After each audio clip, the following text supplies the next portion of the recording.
Hi, my name is Micaiah McKenzie. I'm a member of the Youth Advisory Board, and our mission is to help young people that are on the street or that are victims of crime, to help them get back on their feet and to move on with their lives.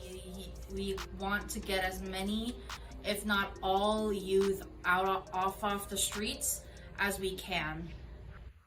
We'd like to improve our city, and that's the mission for the San Bernardino County Youth Advisory Board. We'd like to get those youth off the streets before they turn into homeless people that don't know how to manage in life.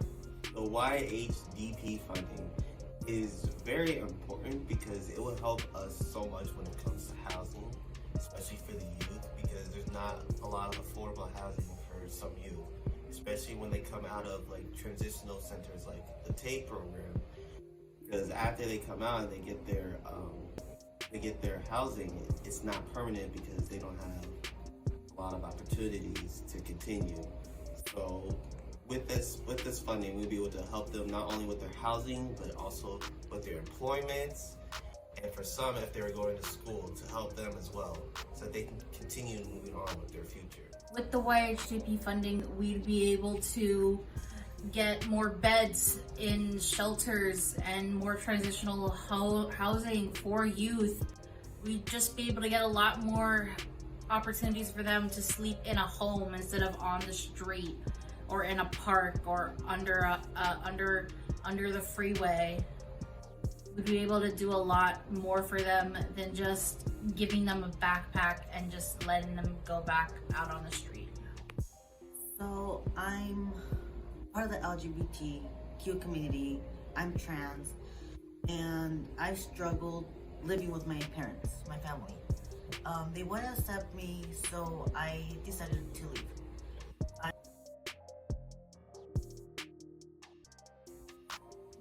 If that was for me, if I had it earlier in my life, I would probably be on my career path right now, because now I kind of had a late start when it comes to like education and employment.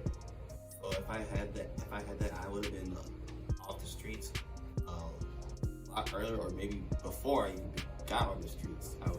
If we had this funding, I wouldn't have to worry about it. When I was growing up, I was raised homeless. So with that YHDP funding, I feel like it'll give other people the opportunity that I didn't have in order to live a life without stress, live a life without those doctor visits, live a life to be free instead of worrying about what I can and can't do. So with that YHDP funding, if I had that 10 years ago, I wouldn't be having these struggles. I would be able to live a somewhat normal life. I still have struggles, but those struggles wouldn't be added layers because of those emotional and mental struggles I had to face when I was young. So I'm hoping that YHDP funding could do the same for those people I couldn't have. Well, if we had the YHDP funding 10 years ago, 10 years ago, me and my younger siblings were out on the street with our mom. We had just been kicked out of our family home, so we were left to fend for ourselves out on the streets to figure it out. If we had YHDP funding, I feel like it would have helped us get housing a lot faster than it would have. I feel like we would have gotten our home a lot quicker than it did.